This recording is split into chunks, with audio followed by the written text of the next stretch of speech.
Hello, welcome to the DSLR Video Shooter Podcast, and today we are going to be doing a review of the Sigma 18 to 35.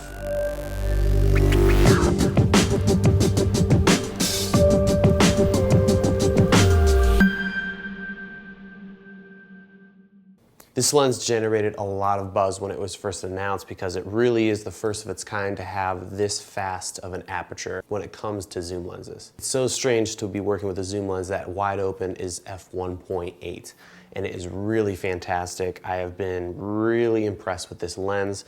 Everything about it, the image, how fast it is, autofocus is great, and the zoom and focus rings are just phenomenal on this lens. So hats off to Sigma for coming out with something like this, and I'm really excited about trying some of their other newer lenses and seeing how they stack up to other brands out there. The other thing that really surprised me was the range on this lens. 18 to 35 sounds very limiting, like it's not a very large range, but actually you can get away with a lot with this lens.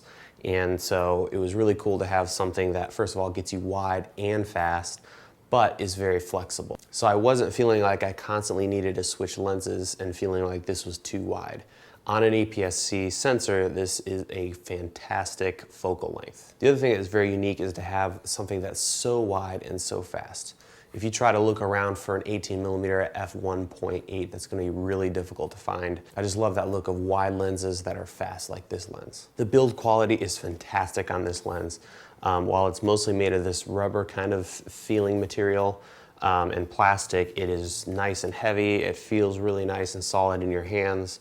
The switch is very high quality to go from manual focus to autofocus. The other really neat thing about this lens is while it's made for APS sensors, you can actually still use it at 35mm on a full frame camera. So check out this shot with the lens on a 5D Mark II. So for those of you who have an APS-C sensor and a full frame sensor, or if you're thinking about upgrading to a full frame sensor, do keep in mind that this can cover a full frame sensor at 35mm.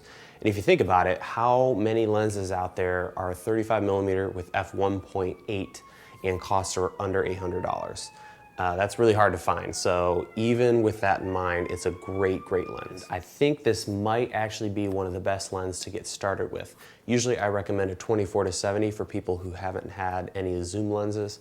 But because this is made for APS-C sensors, I think that it actually might replace that. The other reason is the cost. The price is really a great entry point for someone who's getting started. Getting a camera and other equipment is very daunting, so the last thing you want to do is spend a ton of money on lenses, which is what you normally need to do. But because this lens is so flexible and has a decent range, especially on APS sensors, I think it really is a fantastic first zoom lens for somebody. So I give this lens 5 stars. I think it's fantastic. The build quality, the image quality, the price, and everything really go in its favor.